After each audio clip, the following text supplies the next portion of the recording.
Everyone. As you can see, I'm just coming in from my swanky night on the town, as us professors do. You know that we're all big-time fancy pants partiers, and the city welcomes us when we come. That's New York City, I believe. But it is time now for me to teach, so we will put these things away and talk about touch today. We have a special guest later on in the class, so I hope you'll stick around for that. But we need to get back to touch, so let's go ahead and start talking about touch. All righty. Oh, I should probably hold on just a second. There I am. All right. I do look smart in that top hat. And as you can see, I have a monocle on, which kind of doesn't make a lot of sense because I have glasses that are correcting both my eyes, but still, God, and what a mustache. Man, if only I could have a mustache like that. Okay, let me go ahead though and, turn this off so you're not distracted by my glorious mustache. I know a lot of people would be. And okay, there we go, much better. So what we want to do is continue talking about the touch perception that we started last class. And just to remind you, this is a way for us to understand the bigger issue of plasticity. Right? We already talked a little bit about plasticity with regard to cross-modal plasticity, how the blind show new regions of their brain now dedicated to touch rather than vision. So if the visual cortex isn't getting any input, what it does, it likes to do something so it doesn't become kind of a vestigial organ. It wants to always get some type of input, so it looks towards touch to get that input to kind of make use of the part of the brain that's no longer used or hasn't been used for vision. And so we have this cross-modal plasticity that makes the visual cortex, the visual part of the brain, more sensitive to touch, and that provides a kind of a better touch skill for a lot of blind individuals.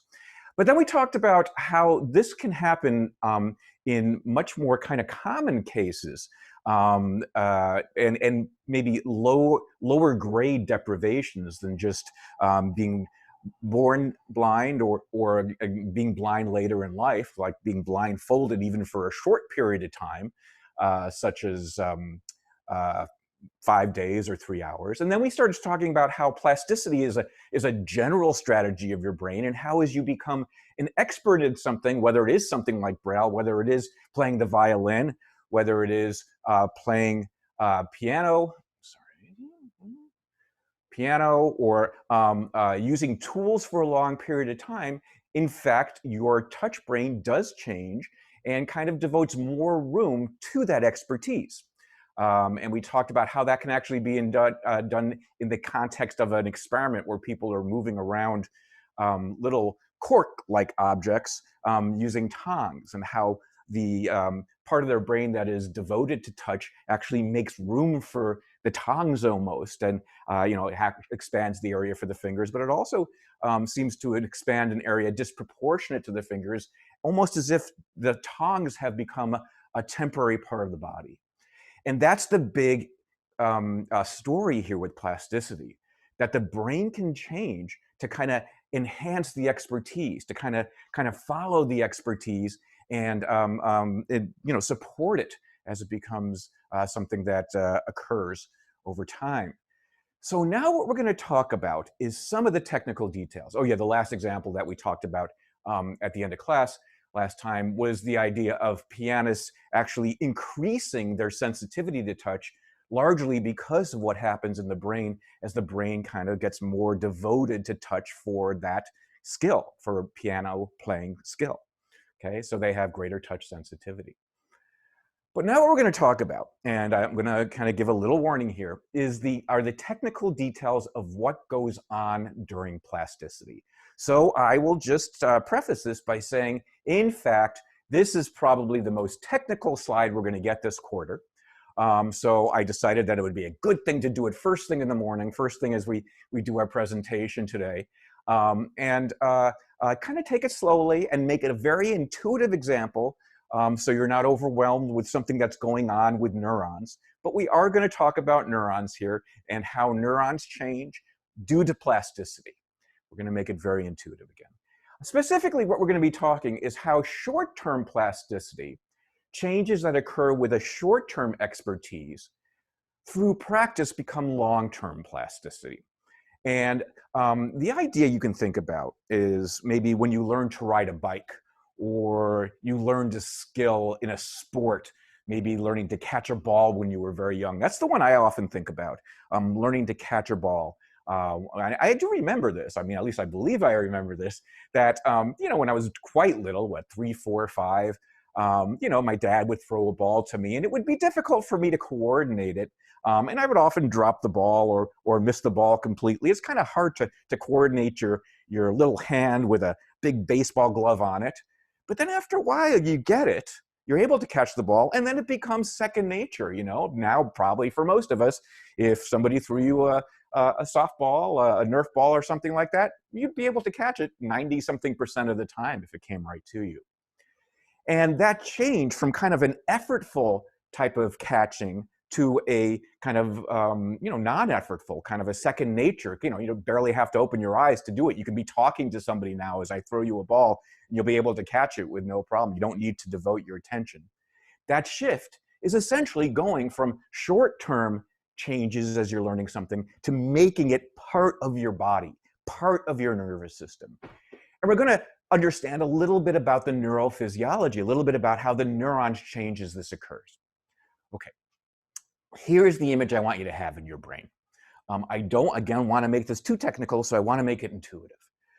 So this might not be true for a lot of you, but I grew up in the Northeast, where there's a lot of old houses, beautiful old houses, with kind of detailed kind of designs on the inside of the rooms and that sort of thing. But they're old, so they've been through a lot of different owners, a lot of different renters.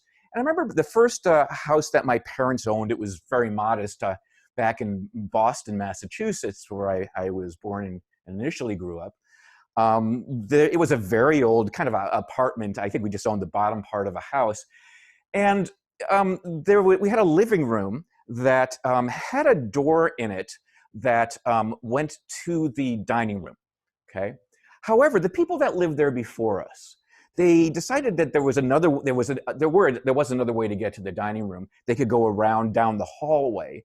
And they decided that they wanted to use the wall that door directly to the dining room was on. They just wanted to use that as a regular wall, so they put a couch in front of the door that went to the dining room, and they painted it shut. Again, they could you can get from that living room to the dining room by going into the hallway and going into the kitchen that way.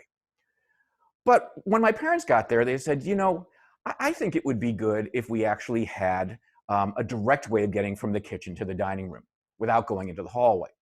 So what they did is they moved the couch away, and the previous owners had painted the door shut. What they did is they kind of chiseled away the paint, and then they started using that door as a way of getting from the living room or the dining room to the kitchen. Okay, that's what I meant to say, dining room to kitchen. Okay. So what they did there is they made use of a kind of connection between the two rooms, between the kitchen and the dining room, that would allow them to more effectively go back and forth between those rooms. They used what we can say is a dormant connection between the rooms, making the connection more efficient. Good. Think about that image and now apply it to the nervous system. When you first learn to catch a ball, when you first learn to ride a bike and it's effortful, one thing that's thought to occur is that you're making some of the connections between the neurons that haven't been used, at least for a long time, or haven't been used in this way, effective. So the neurons are the nervous system cells are going to use what we call dormant connections, which is analogous to making use of a door that was there that hasn't been used, at least in a very long time, okay? And then what my parents did, okay, just to give you a sense of how this story is gonna go, they decided that connection between the rooms was so useful that they actually took the door off, okay? Oh, no, actually, let's, before we get to that right at that point, let's talk about the fact that they left the door open. So they didn't keep on opening and closing the door. They just opened the door, left it open, and this allowed them to go back and forth between the kitchen and the dining room much more efficiently, okay? And that's, again, something that goes on in the nervous system. Once this kind of unused dormant connection is starting to be used, that connection becomes more efficient. And so it's analogous to my parents kind of leaving that door open so they could go between the kitchen and dining room, okay? And so now this is a really, really kind of cool way to make the house more efficient and to make the nervous system more efficient. Interestingly, in the nervous system, if the nervous system isn't getting kind of this constant experience to keep this dormant connection open, that door, that connection will in fact close up, right? So if my parents decided, you know something, we really don't need this anymore because we can go down the hallway. It's better exercise for us anyway. Eventually, they'll probably close the door and maybe even, you know, put the couch in front of it and say, we're going to use this as a wall. We understand why the last people used it as a wall, okay?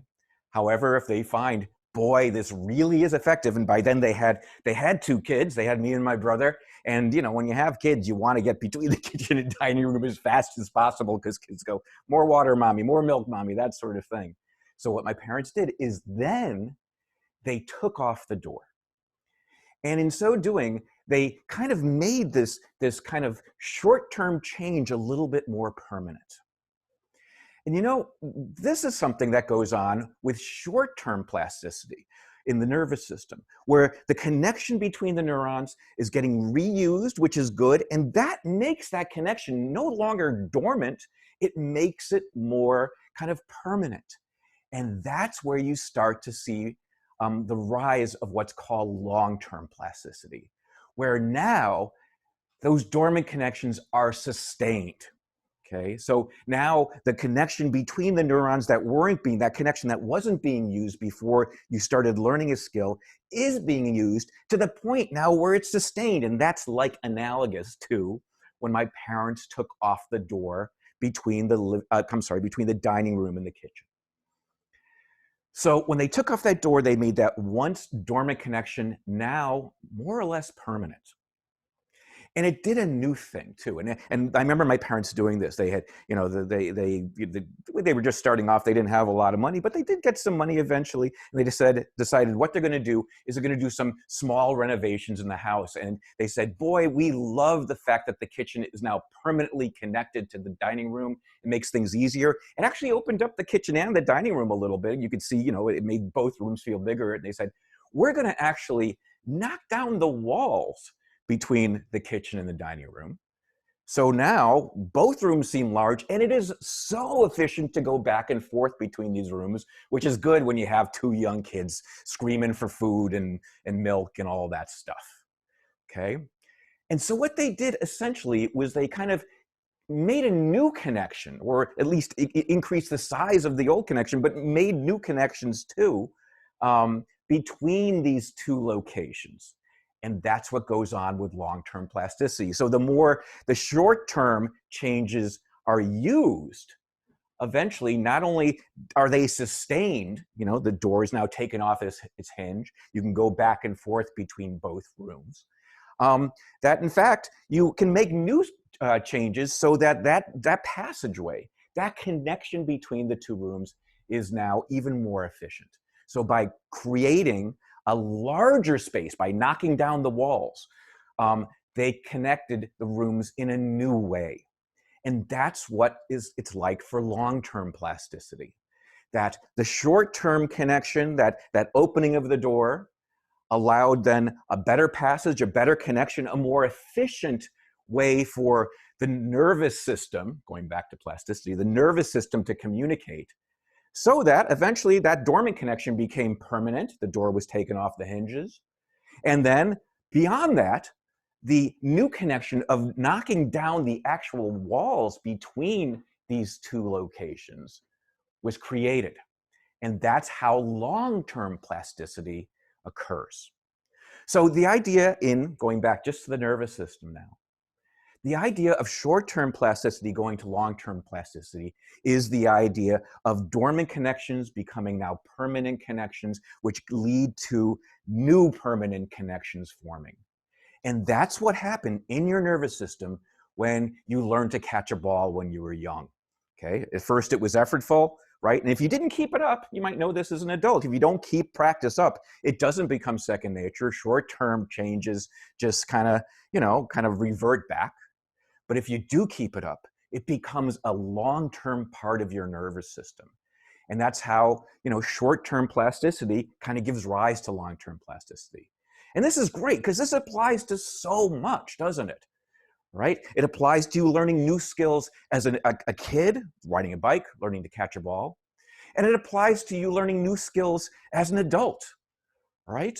Whether it's learning to play an instrument, learning to play a sport, or potentially learning to become a better student, right? So we're not just talking about physical activity here. We're talking about strategies for learning.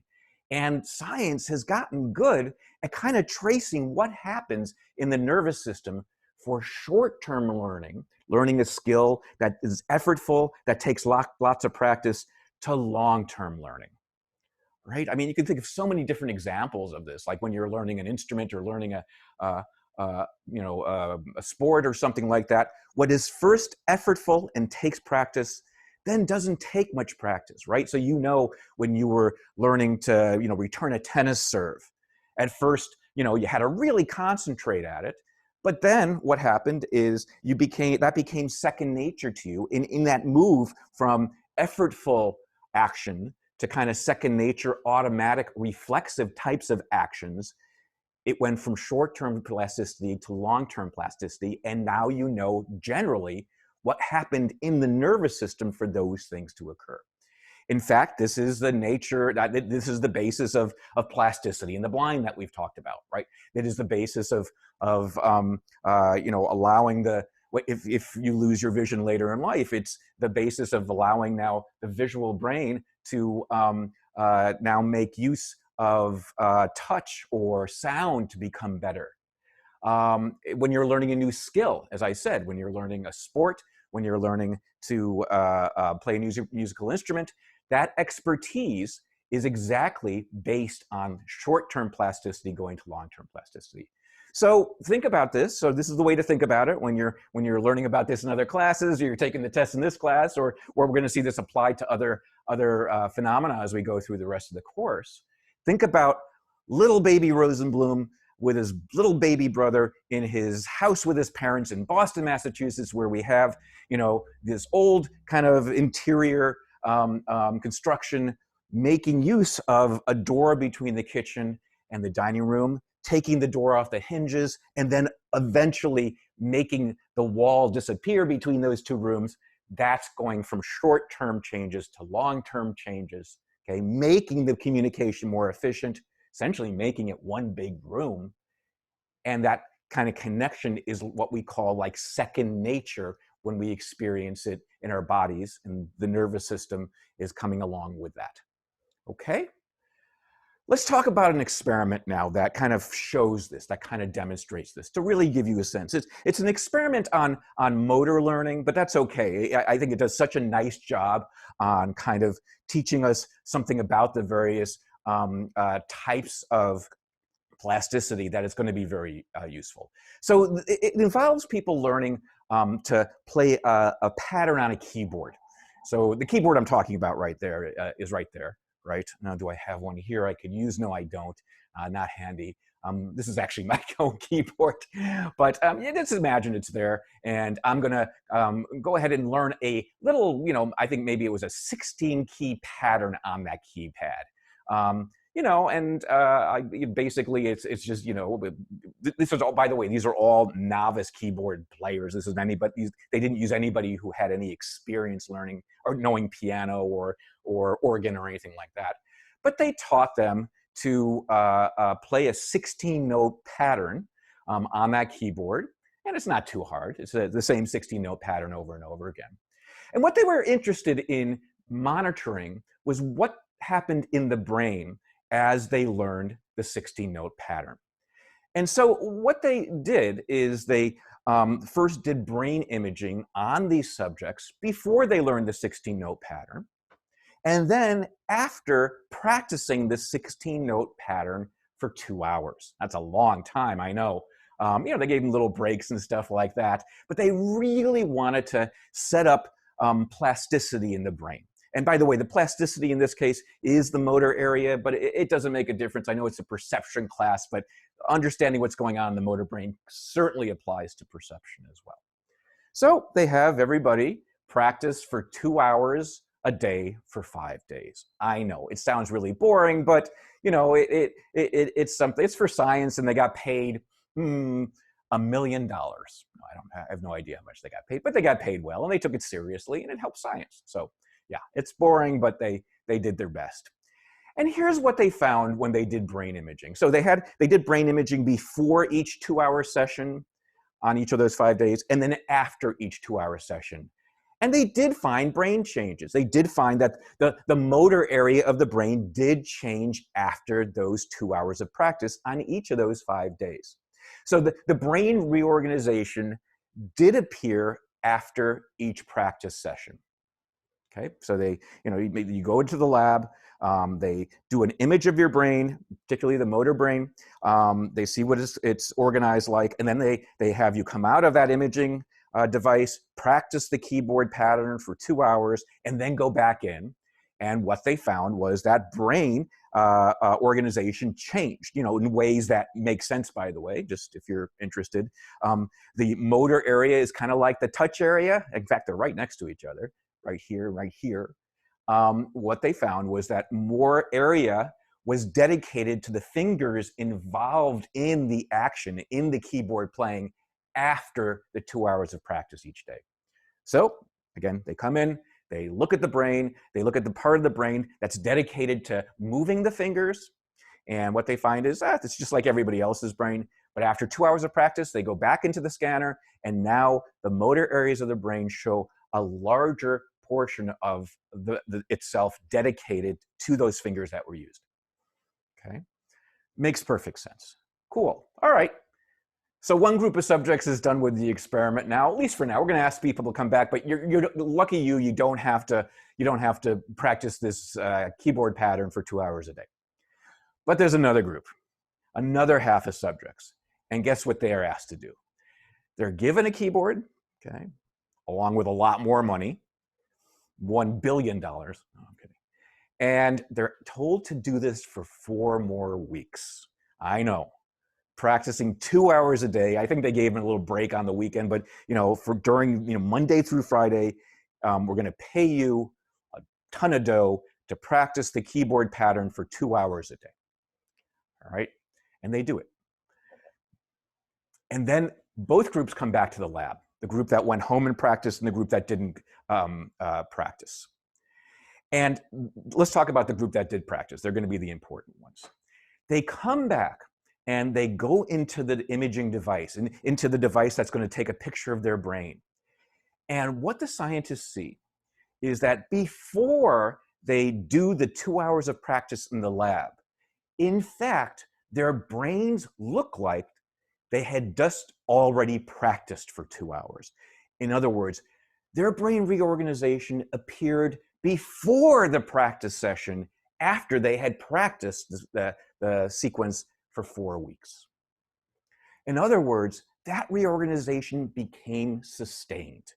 It became something that was now long-term. Their brain had really, really learned that sequence, so that now their motor areas were dedicated to the fingers that were involved in playing the sequence. Okay. They then had those folks go ahead and practice in the lab for 2 more hours, and they did that, and they go back in the scanner, and yeah, not surprisingly, their brain still shows that change. But the subjects who, didn't do that 4-week practice session, that four weeks where they had to play for 2 hours a day, they still just showed what happened before. Okay, their brain reorganization only occurred after they did the 2 hours of practice, not before.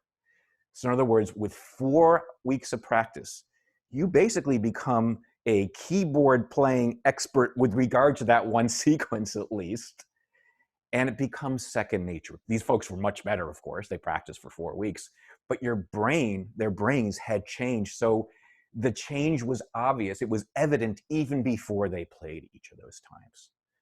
So this is just a great example. It's on this slide because it's a great example of short-term practice, short-term plasticity that comes from, 2 hours of practice, now becoming sustained, now becoming long-term plasticity because 4 weeks were involved to kind of change and make those brain shifts, those brain reorganizations permanent. Okay, it should be intuitive to you because, if you think about this, if you think about when you learned a skill in a sport or a musical instrument or something like that, especially for kind of motor, kind of coordinative changes, it can take a number of weeks until it becomes second nature. And that's the case here. I don't know if they had actually tested before 4 weeks or after or something like that, but 4 weeks is kind of sensible. That's how a skill becomes second nature. And now we know that that shifting around of the brain area, okay, is going to be dependent. That long-term shift, okay, is going to be dependent on that much practice. Okay, so that's now an example of short-term plasticity going to long-term plasticity. That's the hardest slide we're going to go through. Hopefully you got a sense. I'm trying to make it as intuitive as possible, but let me take a second here so we can catch a breath and see if there's any questions. Okay, looks like there might be. Benjamin asked a question on the topic of doors. I read once that doors are sort of a cognitive gateway, and that might be why we forget why we walk into rooms sometimes. Is that concept somehow related to this kind of plasticity? That's interesting. I did not know about that story about doors being a cognitive gateway. If you're talking about kind of like going into a new environment as we pass through a door, kind of bringing about new kind of cognitive schema. So, there's a idea that we have a schema about the behaviors and the objects in one room, and then we go into another room, we have a new schema, like, when I went from my kitchen to my garage this morning, I kind of had a schema of what my garage involved, what was in the garage. And yes, in that sense, there is a kind of a big shift going from one room to the other. Does it have to do with this type of plasticity? No. I mean, of course, plasticity is going to be involved in pretty much everything we do, especially if we are learning something and even small things. But I don't think that's quite as relevant here. But it's a really interesting point. Yida says, it reminds me of HM. HM was somebody who wasn't able to retain memories after an accident. Very famous patient. You know who it's like. Actually, I just watched this movie. Is it called 50 First Dates? Is that it? It's with Adam Sandler and Drew Barrymore. And don't tell anybody I said this. Don't tell my colleagues I said this. But I think it's a great movie. Don't tell anybody. I admitted it to my wife, but don't tell anybody. I know it's kind of a cheesy movie, but I think it's actually a very beautiful and romantic movie. So Drew Barrymore's character in that movie. Have you guys seen it? Yeah. Drew Barrymore's in that character in that movie is somebody who can't remember anything after a day goes by, any new memories. So she forgets Adam Sandler. But HM was somebody who actually couldn't remember people even in a shorter time period. So it reminds me of HM, Aida asks, who lost his ability to learn new information due to seizures. He can remember previous memories but cannot bring them into short-term memory. Yeah, so if HM were to practice, would short-term plasticity, that's a very good question, Aida. So the question is, can something like the change from short-term plasticity to long-term plasticity occur with somebody who isn't able to retain memories past the short term? And unfortunately, at least in most of the cases I know, the ability to make short-term memories, long-term memories, when it comes to what we call kind of explicit factual information, cannot really be remedied by practice. That being said, there's different types of memories. And HM, I believe, could learn new motor skills. In other words, the ability for HM to make something, effortful, to make some sort of behavior effortful, and then make it second nature, was something that he could do, but would not have a memory of having learned it or practiced it, which is really, really an interesting story. So certain types of memories actually can go through, even for folks that have this sort of memory ailment. It's the explicit memories, it's kind of the factual, it's kind of the conscious memories that don't seem to be carried into long-term memory. Great question. Yes, it's a great movie. Thank you, Irene. I don't feel as lonely about this. Elisa says your mom loves it. Well, I'm probably about the same age as your mom, so maybe it's an old person's movie. Oh, good. I'm glad other people love it. Trini asks, does long-term plasticity also occur for things not necessarily considered learning, like listening to the same song over and over and eating the same food repeatedly? God, you guys ask such good questions. I have to say, with all the problems with remote Zoom learning, I'm getting probably some of the best questions I've ever gotten in class. I'm serious about this. I think maybe the kind of the little bit of anonymity that occurs through this chat is actually making people feel a little more comfortable and asking these amazing questions.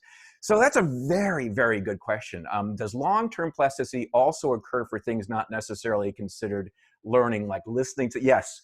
So I think a lot of long-term plasticity comes into play when we're not aware of learning something. Maybe that's almost like when we're learning to ride a bike, or we're learning certain new skills. We're not quite aware of the learning that occurs there, especially as adults. Learning certain kind of movements on a computer or something like that. That learning is often not conscious, right? It's often not conscious. Even in the beginning, it's often not that conscious. So yes, I think that going from short-term learning to long-term learning doesn't necessarily involve consciousness. So yeah, learning a song just by repeated listening, learning more about the food you're eating. Yes, I think you're absolutely right. I think that occurs. That same process occurs for those things. I think the ending is kind of creepy to 50 First Dates. I was just telling. I think that's actually very beautiful. I think you should go back and watch it. So she's able to kind of establish kind of something like a normal life with a child and a husband, and the kind of beauty of what that's like kind of overrides the fact that she doesn't have specific memories of it. It's like, I thought of it this way. I don't want to get too poetic or romantic on you now, but it was if the kind of she had, even though she had this awful ailment of not being able to remember something, she had that sense of awe when every once in a while, and I know this is hard to think of right now, but every once in a while you look at your life and you look at the people that you love, and you look at the people that love you and your friends and all that stuff, and you think, oh my gosh, this is beautiful. I know it doesn't happen right now very often. You're looking at the interior of your house. But even now when you go outside, we went for a walk on Mother's Day, and you have that sense of awe, you have that sense of beauty. She had it every morning. Okay, that character, Drew Barrymore's character, had it every morning. And I thought that was quite beautiful. So I'm with your mom on this one, Elisa. I'm sorry, I'm on your mom's side with this one. I would freak out if I woke up and I was pregnant. I didn't know why. Okay, fine. Maybe you're taking a little bit more literally than I did. But think of the awe she experienced every morning when she realized how beautiful her life was, even if she had no memory of how it got that way. Fine. Okay, there you go. Anything else about that movie, or long-term memory, short-term memory? If you haven't seen the movie, It's your assignment this week. Go watch it with your family. I got a little, we watched it last week. I got a little teary at the end, in fact. So, all right. All right, let's go back. Oh, well, yeah. Let's do a poll question. Yeah, I don't want to ruin your buzz, but let's just do a poll question. At least this gets it into your notes. Yeah, it's a little. Let's see. This is an easy one. Okay, let me read it first, and then I'll post it and read it again. When would you be using, this is from last class, when would be you using your visual brain to help you touch? A, after 5 days of visual deprivation.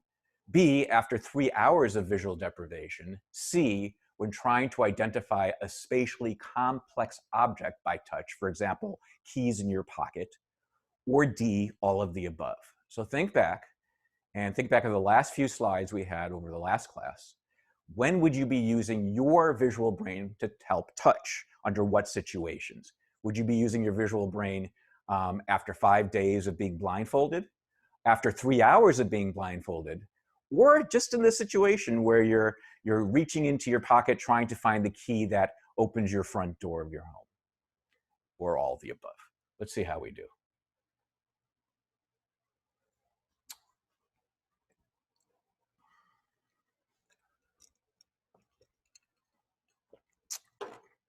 Again, I'll read it to you. When will you be using your visual brain to help touch? After 5 days of visual deprivation, after 3 hours of visual deprivation when trying to identify something spatially complex. We got 76. Okay. Or all of the above. Just want to give everybody a chance to answer. People are doing wonderful on this one. Think back to the slides, and you certainly know about the blind using their visual brains to help touch, but then we talked about the fact that we all have a degree of this cross-modal plasticity. Under what conditions would we show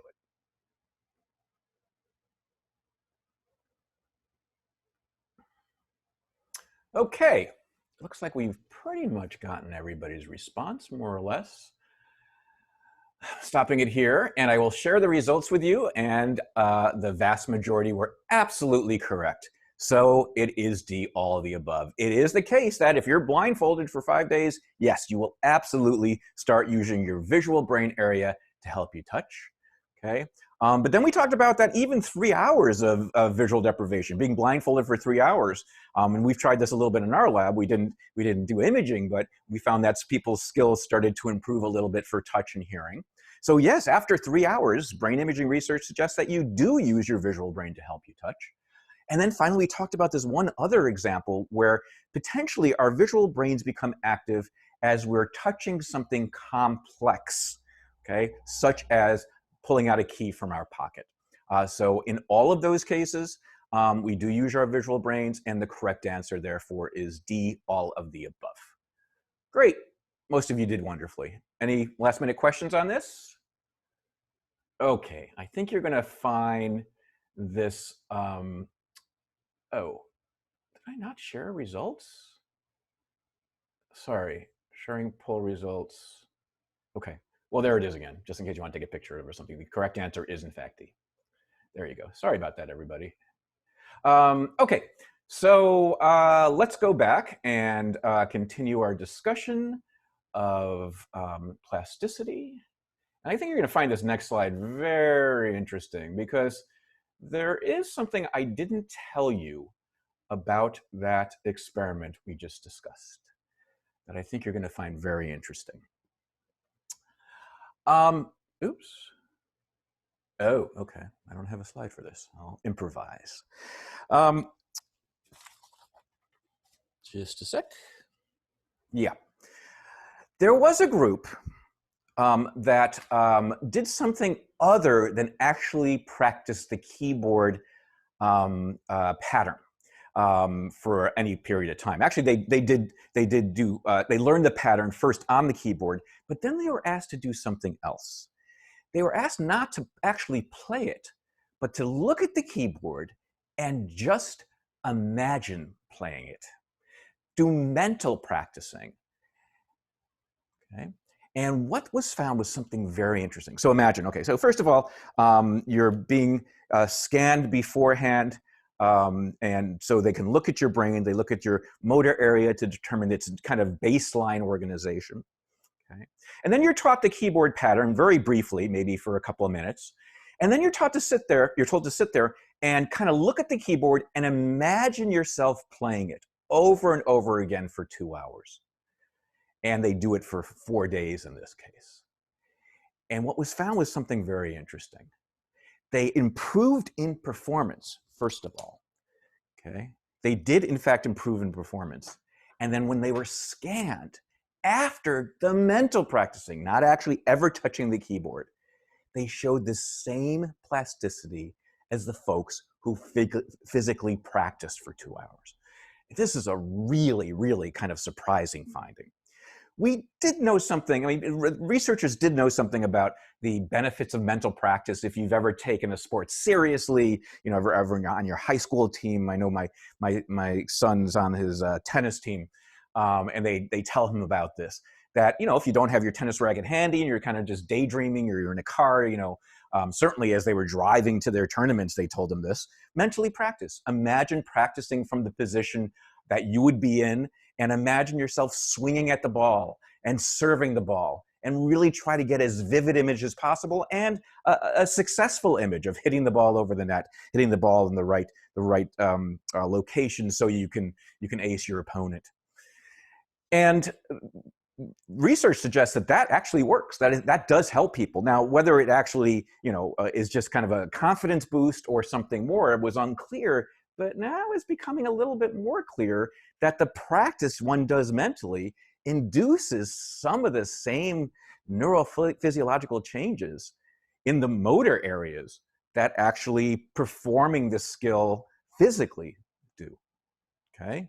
So after these folks looked at the keyboard, I can imagine how weird this experiment was. You're looking at the keyboard and you're not able to touch it, but you just learned this pattern, but you're able to look at it and your hands are at your side, but you're looking at the keyboard and imagining yourself playing it for 2 hours, and then you're scanned. Those subjects had the same shift in their brains as people who had actually physically practiced. Now, I should mention, I should be quite honest with this, they weren't quite as good at playing as the group that had practiced. And there probably wasn't, no, I guess there was the same plasticity, but they weren't quite as efficient, they weren't quite as accurate when it came to actually testing their performance. But the same plasticity was induced. The same plasticity was induced. Now, this should maybe be a little familiar to you, sound a little familiar. You remember that ridiculously embarrassing video of some nerd on the beach performing the rubber hand experiment? Okay, you remember that? I think most of you saw the one with me. I'm making fun of myself. That was kind of like this, where people would start imagining the rubber hand as their own. And you know, if you read the book or you know from discussion, the brain actually shifts around to make room for that rubber hand a little bit. And then you have the kind of experience of it, you know, being walloped with a mallet as if it's your own. It's the same type of thing that's going on here, okay? Kind of, if there's something going on in the brain where you're imagining, or your brain is kind of, thinking about doing something or about some object being part of you, the parts that are normally dedicated to kind of shifting around to improve a skill or to make something more sensitive are shifting around based on what you're thinking almost, right? What you're imagining, which is kind of cool, isn't it? There's some other great examples of this. I don't know if any of you have ever tried Tai Chi. I haven't, but my mom and dad used to do it. This is probably some of your parents might do some of this, but it's the kind of exercise. Looks kind of cool, actually. It's the exercise where people are kind of doing kind of very precise movements. It kind of looks like a martial art, like people are getting into different stances to kind of prepare for some sort of martial art interaction with somebody else, but they don't really. It's kind of more of a cross between ballet and martial arts, the sort of thing I'm thinking about, right? Where you see these on commercials for medication for old people, so some sort of, thing that helps, people sleep at night, or, perform in various ways that they can't perform as well as they used to when they were younger. Very often those are kind of Tai Chi sort of actions you see in the background of these commercials, okay? Oh yeah, there's a picture right there. So yeah, I'm sorry, I couldn't quite see it because of my own image. There he is. So that's Tai Chi being performed right there, okay? Now the thing about Tai Chi is that people are asked, when they do this, to concentrate on their fingertips. What does that mean? Well, it means that as they're moving their hands around, this is kind of cool, they're told to imagine light beams kind of emanating from their fingers.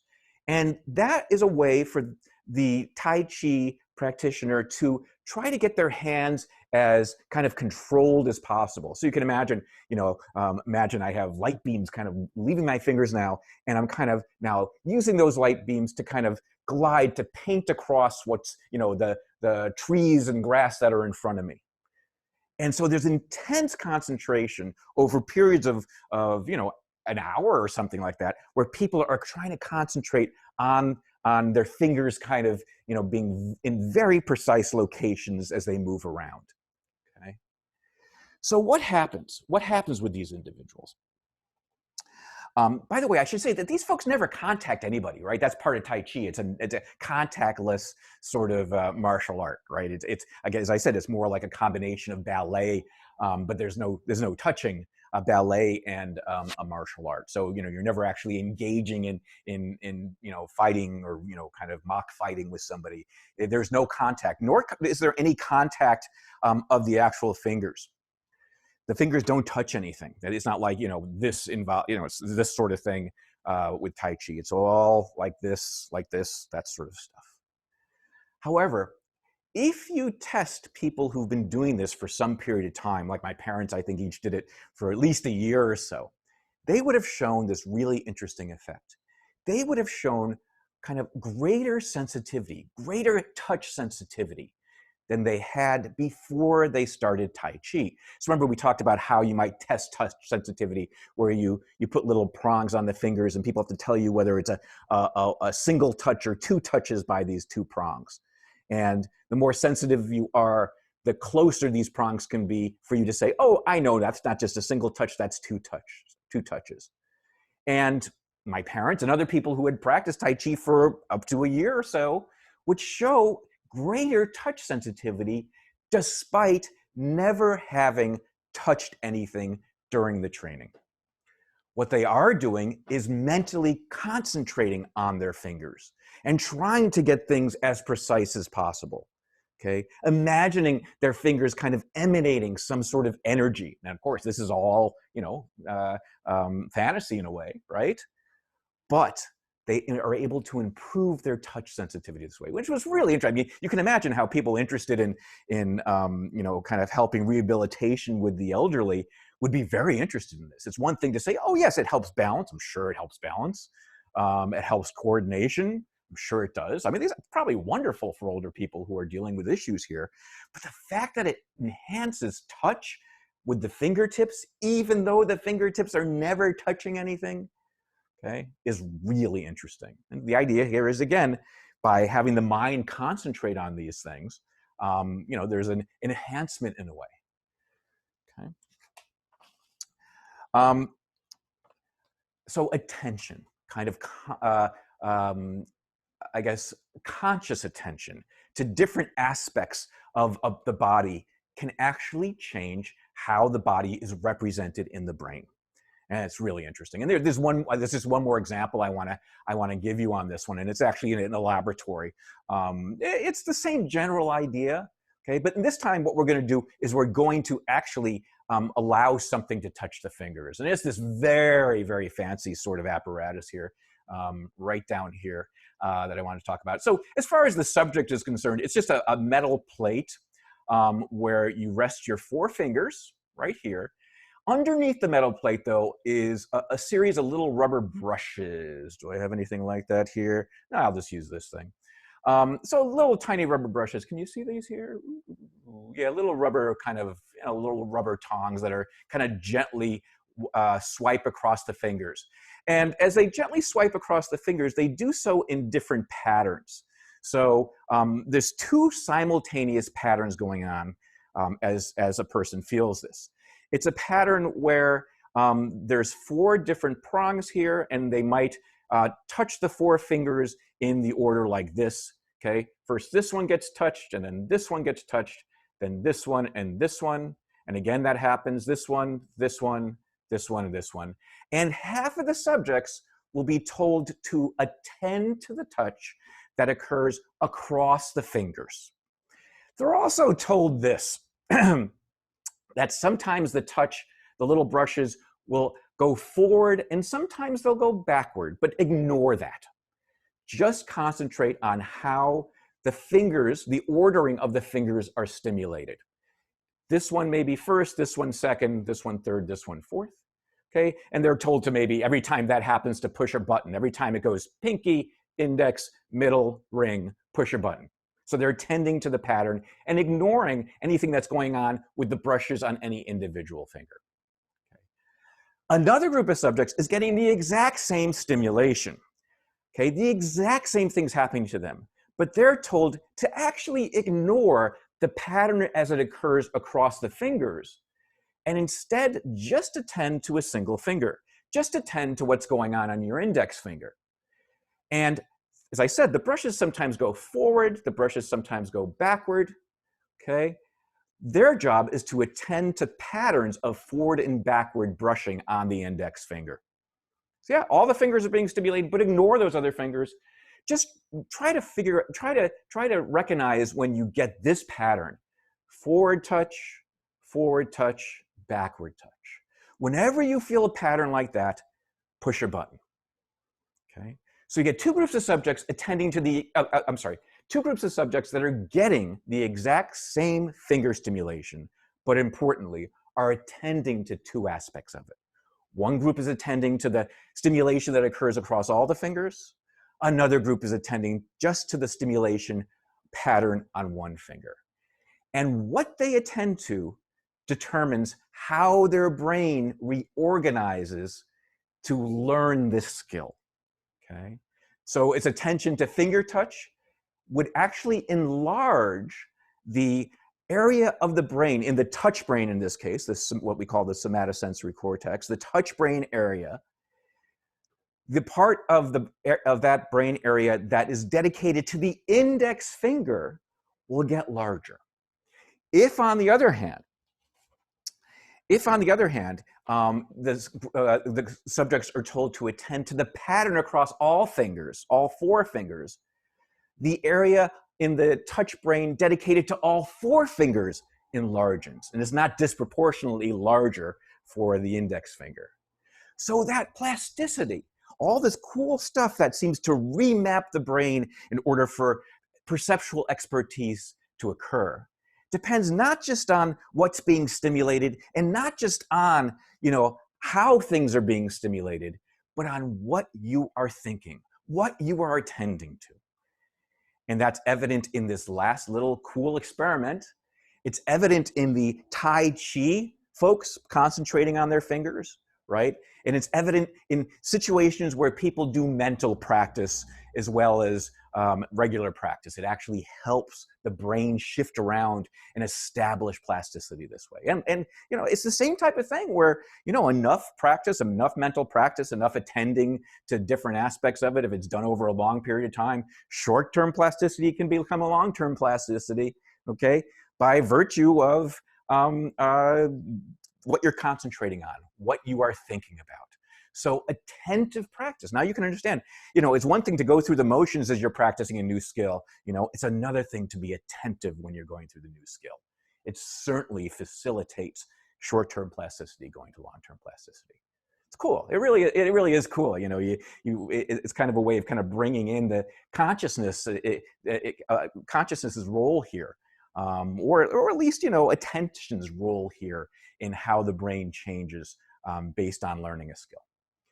Okay, let's move on now and talk about an individual I met. If you read ahead in the book, you already know about him. Really nice guy. It was so wonderful for him to talk to me. I had a physician friend of mine introduce me to him. His name's Ben Curry. And I was introduced to him because my friend knew I was writing this book, and I was interested in plasticity, and I was interested in one aspect of plasticity that isn't necessarily positive. So everything we've talked about, we've kind of portrayed plasticity as being something that's kind of universally positive when when you're learning a new skill, when you need to allow your brain to have this kind of cross-sensory compensation. It's a positive thing. But I also knew there was kind of a downside of plasticity sometimes.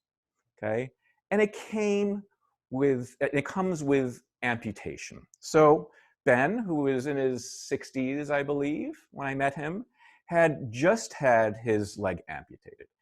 It was his left leg amputated below his knee. Okay, and he was kind enough to talk to me about this. He had just had the surgery 2 weeks before, and he had experienced something that is very, very common with amputation. It was called phantom pain. And actually, I believe what happened is it didn't happen right away. It was something that happened a couple of weeks after. I think I maybe talked to him 3 or 4 weeks after he started first having this experience. And what phantom pain is, you probably know a little bit about this. So what phantom pain, so let me give you a little background on why he had to have his lower leg amputated. Poor Ben had serious diabetes and had numbness in his extremities, and wasn't aware that he had actually had an infection in his toe until it was very, very painful for him. And by then, I guess the infection had really gotten to his whole lower leg. So they said, well, to save your life, we're going to have to do this. He said, okay. And it's a traumatic thing, it is a traumatic thing, losing part of your body, certainly. And he knew that would happen. But he was also told something else. And he said that, what's very common is that you're going to possibly feel some sensation in your missing limb. He said, what do you mean? He said, well, where your limb had been, you're going to feel possibly, likely, in fact, some sensation as if, you're feeling something going on in your foot that no longer is there. Poor Ben did have more than just sensation. He had a little pain. It wasn't excruciating, but it was something the doctors were treating. And it was pain, in fact, at the location, he said, where his toe had the infection. Now, again, he has no lower leg right now, but he imagined, he felt like there was pain in that location where his toe should have been. And this started becoming a real problem 2 weeks after amputation. I think I might have met him 4 weeks after amputation or something like that. And I asked him how he dealt with it. He said, there's lots of ways he was dealing with it at the time. It's a depressing thing. When people have amputations, it can be a very depressing thing. So he was on things to help his depression. He was on things to help the pain. But he also said this, which was really interesting. He said that often what I'll do is when I feel either pain or some sensation down there, knowing my limb's not down there, I will reach down to that location. Okay, so that blank location, that empty location down where my toes should be, and I'll start rubbing it. I'll start itching it. I'll start kind of trying to soothe it. And I swear that helps, he would say.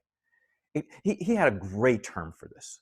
He said it patronizes my brain. It kind of doing that type of thing actually, I guess, somehow affects my brain and makes the pain feel a little better. It makes the pain go away to some degree, which is really interesting. Luckily for Ben, he was told this was going to happen and was told why this was going to happen, which wasn't always the case. Let me talk a little bit about the history of this thing. First, I got to tell you something about this. Not everybody has pain when they have an amputation, but most people have some sensation in the limb that is now missing.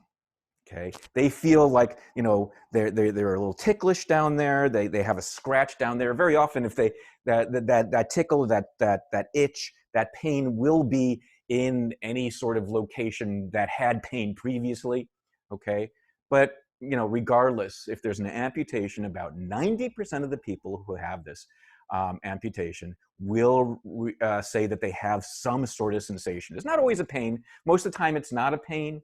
It can be, but they do have some sensation, and it's a little bit of a scary thing. Why would I have sensation down there if I don't have any limb down there, right? You can imagine. And years ago, you know, when doctors would be dealing with this, they would say something like, well, it probably is the case that we really kind of messed up your nerves at the stump. You know, so if you have an amputation at the lower part of your leg, there's going to be a stump there, and there's going to be damage to those nerves, and that's probably what's going on. So very often in the old days, it was treated by further surgery to try to kind of almost clean up the you know, cut there, so the nerves would be maybe more neatly cut or something like that, which rarely had an effect. But more often than not, this sort of experience was attributed to emotional trauma. And so they would say, you know, you're not having real pain down there. It's all in your kind of emotional mind. It is a kind of an effect of the emotional trauma you're going through. If we medicate your emotions, if we medicate you kind of, you know, with the antidepressant medication, that sort of thing, eventually it should go away. Or we go to therapy or something like that. And don't get me wrong, this is a difficult thing to go through. And Ben said that it was like losing a loved one or something like that when he lost his leg, which I can completely understand. But those were the two ways it was typically treated. Until about 15, 20 years ago, I would say, where they started to realize there was something going on during amputation, where the brain's reorganizational principles, the brain's plasticity, would cause problems.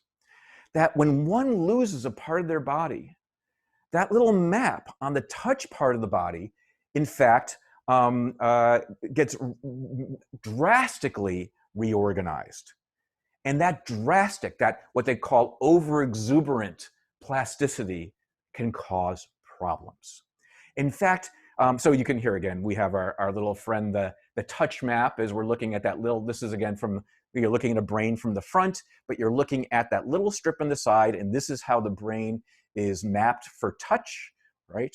If you lose, say, your lower leg, which is what, right there, that part, then the rest of the brain's map is going to kind of take over. Now that's blank. It's like, you know, being sightless is like losing your vision. It's going to rededicate itself to different brain areas. And it often does so in a very kind of dramatic, kind of what we say is overexuberant sort of way. And it's still not quite clear how this works, how this is associated with pain, but one thing does seem clear. The more plasticity, the more reorganization, the more dramatic the reorganization you see, the more pain the individual will have. Okay? So it seems very clear now that this pain or just phantom limb sensation that goes on with these individuals does have a lot to do with plasticity. That, you know, you lose a part of your body, the brain goes, whoa, what is going on? I'm not feeling any touch here. Things shift around dramatically. And the more things shift around, the more dramatic the shift occurs, the more the person says that they have a sensation in that limb, or often with this overexuberant plasticity, they do feel pain. Interestingly, let's move from amputations in the leg and talk about amputations in the hand. And I'm sorry that this is such a downer today, but you know, it's an important thing for us to understand. For people who have amputations in the hand, as you can see here, the map for the hand is very close to the map to the face. So if somebody loses their hand and their face, there's two things that can take over that mapped area. The arm can take over that mapped area. Okay, so you lose your hand, there's this map right here, the piece of the map right here is empty. And so the arm can take over that mapped area, or the face can take over that mapped area, because those are the parts that are next to the map of the hand that no longer is there, that the empty map that was once used for the hand. Okay? What you find is if the face takes over that area, it's more likely that the person will have pain in their missing hand. If the arm takes over that area, it's less likely that they'll have pain in the missing hand.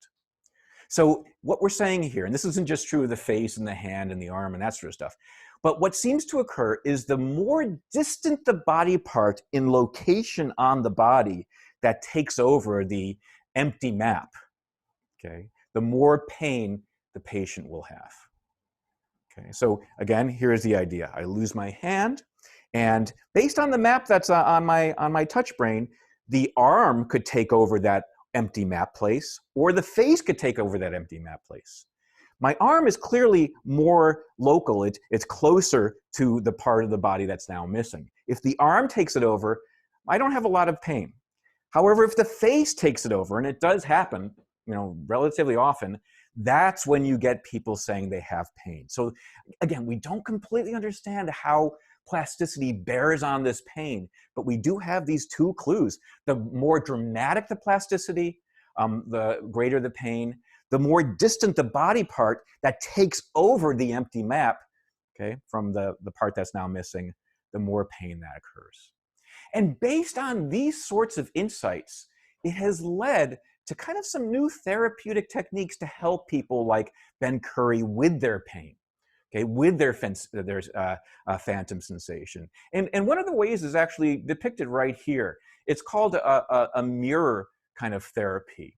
And this would be an individual like Ben, or an individual here who has lost a hand, although I'm not sure. I think this is just a person with intact hands that is doing this. But here's how it would work if you did lose your hand. You would basically, it would be a box where there'd be two compartments to it. And the idea would be you'd put your hands into the box, just like into each section of the box, just like this person is showing over here. And because you've lost a hand, clearly, so I say, lost my left hand. I'm putting the stump into one of the portions of the box, and then my intact hand into the other portion. And then what I'll do is I will look at the reflection of my intact hand. In other words, I'll ignore my left arm and its stump, and look at the reflection that is in a mirror inside the box of my right hand. Okay, and I'll start moving it around. And because of the position of the mirror, okay, my right hand kind of starts to look like it's also a left hand because of the reflection. So you can imagine how this is set up. And as you're moving your right hand, you could imagine that being in the position of where my left hand would have been if I still had my left hand. It is, in fact, very much like that rubber hand demonstration that you folks saw. I'm kind of now building a fictitious left hand. And by moving it around, by kind of, experience it and looking at it for a long time, I'm fooling my brain into thinking my left hand is still there and still can be moved and still can be touched and all that sort of stuff. And that type of treatment, at least for some individuals, seems to help. It seems to kind of make the pain go away a little bit. So one great example of this that I think is discussed in the book is somebody who came to the doctor and said, I know my left hand is no longer there, but I have this phantom pain as if I'm squeezing my hand really, really, really hard, and I can feel my nails going into my palm, and it's a really unpleasant experience, even though it's actually not something that I know is not there. Okay. So what they did is they brought him in, and they did this mirror box therapy, and they had him look at his right hand and had him look at the reflection of his right hand, and had him move his right hand back and forth, okay? And by opening his right hand up, he was able to kind of fool his brain into thinking that he was opening his left hand up, and that was a way of treating his pain. He had to do it repeatedly. I mean, it was something that didn't cure him once, but it eventually did help him address the pain. Okay? So potentially that's something that might be useful to Ben Curry. There's now kind of even fancier ways of doing this, where you put people in virtual reality and you give them the intact limb, and you have them act with the limb, to have them move around a virtual space or something like that. And ultimately, it can actually help them a little bit. Okay, cool. Let's now see if there are questions on this. I think that's all I have on this. All right. Yep, okay. So this is a good place to take a little break and see if there are any questions. Looks like there are. Cool. There often are. This topic, people find this really interesting. Oops, shoot, sorry. Cool. Okay, so where have we started? Okay. Okay, so Aida asked something about mental practice, and she wants to know, isn't mental practice for these participants due to also reorganizing notes that we learn? Mental practice for these participants also due to also recognizing the notes that we learn. Okay. Aida's asking about the keyboard playing experiment and whether hearing the notes, and I believe in notes that the keyboard is playing, and I think you're absolutely right. I think if they were using a real keyboard that was making sound, that they actually would be able to make use of that feedback, that sound feedback. I think it's a very good question. I believe in that particular experiment, or certainly other experiments like it, the keyboard does not make sound. It is a silent keyboard. It's one of those electronic keyboards that needs to be plugged into something. And I think they're just given the keyboard and they're learning the pattern without any sound feedback, I think, at least in some of those experiments. That's a very good question, though. Is phantom pain that the brain thinks that the missing piece is still there? Yes. In a very important way, phantom pain is the brain, at least part of the brain. Certainly the conscious brain knows that the piece isn't there. The emotional brain knows that the piece isn't there, whatever. But the brain's map, the part of the brain that maps out the body parts for touch, certainly thinks that there's something going on there, and it is kind of when the other parts of the body kind of get mapped to it, it kind of fools that part of the brain into thinking that the piece is still there. That's absolutely correct. Yeah. Is neuroplasticity something that can be improved? Absolutely. As in someone is constantly actively learning and forming new connections, would they be fast? That's a great question, Chelsea. Wonderful questions today. So can we just become better overall with neuroplasticity? So if we are good learners, if we just love to learn, will it kind of generalize to new learning? And it's a very good question whether it has. Yes. So becoming, let's just kind of establish this, that the better learner you become, and this is going to happen in college, you're going to learn skills that are going to help you organize your thoughts, organize your notes, be more attentive in class, and all that stuff. Whether that works at a very fundamental level, so it truly allows short-term plasticity in your body overall to become long-term, I don't know if it works at that level. So will just being a good learner facilitate all your plasticity? I don't think that's true, but let me ask I have some great colleagues. If you're interested in plasticity, by the way, and you're interested in doing some of the neurophysiology, we have a great department for that. Peter Hickmott, Kelly Huffman, Khalil Rezak, all these neurophysiologists do a lot of plasticity work. And let me ask them if there's some way of kind of increasing plasticity, increasing short-term to long-term plasticity overall. I do know that there are certain types of pharmaceuticals that can facilitate plasticity. That's something that we should probably keep our eye on when it comes to making people better learners.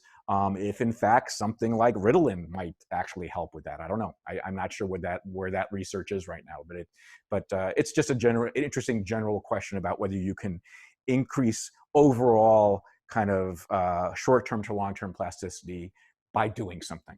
Okay.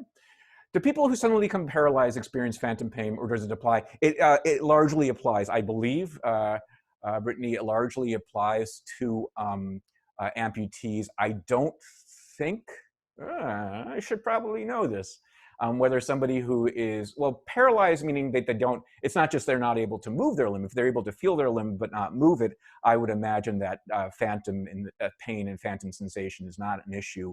If they lose sensation in that limb, do they have, even if the limb is still there, do they have phantom sensation and phantom pain? That's a really good question. My guess would be yes, but I'm not sure. It's a very good question. Yes, so somebody asked the same question. Michaela asked the same question. Okay, any other questions about this? Cool. Okay, well, we have 4 minutes. You know, let me move on. I don't want to end classes too early, too often. You know, okay, let me do this. Let me give you a question. All right, I'm just going to give you a question. Okay. This is so easy. Okay, here's your question. So this will help with your exam, of course. Take a snapshot as soon as I launch it. If you're an expert right-handed violinist, chances are your touch brain has disproportionately less of its area dedicated to your left hand, fingerboard fingers, has disproportionately more of its area dedicated to your left hand, fingerboard fingers. Okay, remember you're a right-handed violin. Remember I did this with my little bass and samurai sword last class. So go look at the video if you want to see that again. But the reason I did that is because I was using my left hand on the fingerboard as a right-handed samurai violinist. Okay. Or C, it has the same amount of brain area dedicated to fingers as blind individuals who do not use Braille. And that's kind of a tricky thing to read. So maybe it's the same as blind people who don't use Braille. Remember that Braille does do something, right, to the touch areas, right? And then D, has the same amount of brain area dedicated to the fingers as non-experts, that it doesn't make a difference. So what does violin playing do, violin expert playing do to the brain areas dedicated to the different parts of the body? Okay, so let's go ahead and do that. See how you did.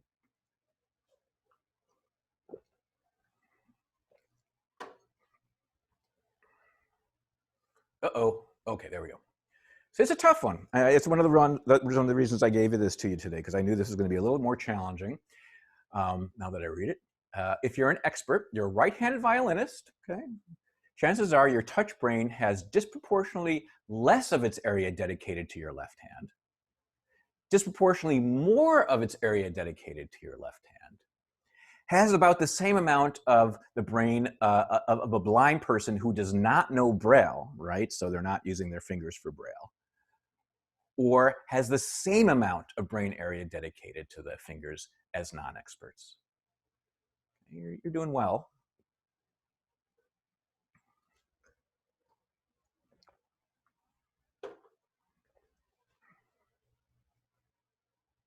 Okay, that's a minute. That's good.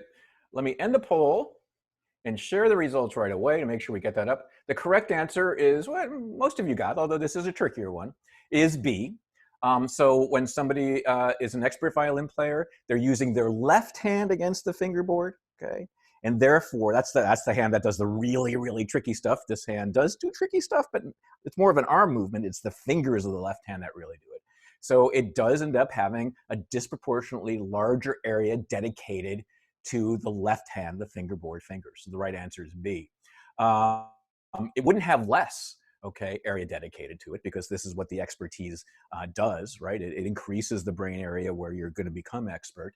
And remember that if you're not using Braille, and most blind people don't, you don't find that at least in the touch brain you have more area dedicated to those fingers, right? The visual cortex might be, but that's not the case for the touch area.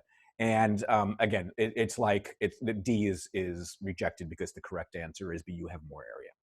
Okay, good. Hopefully that will be good for you for the final exam, and we will then see you on Tuesday. Have a good weekend.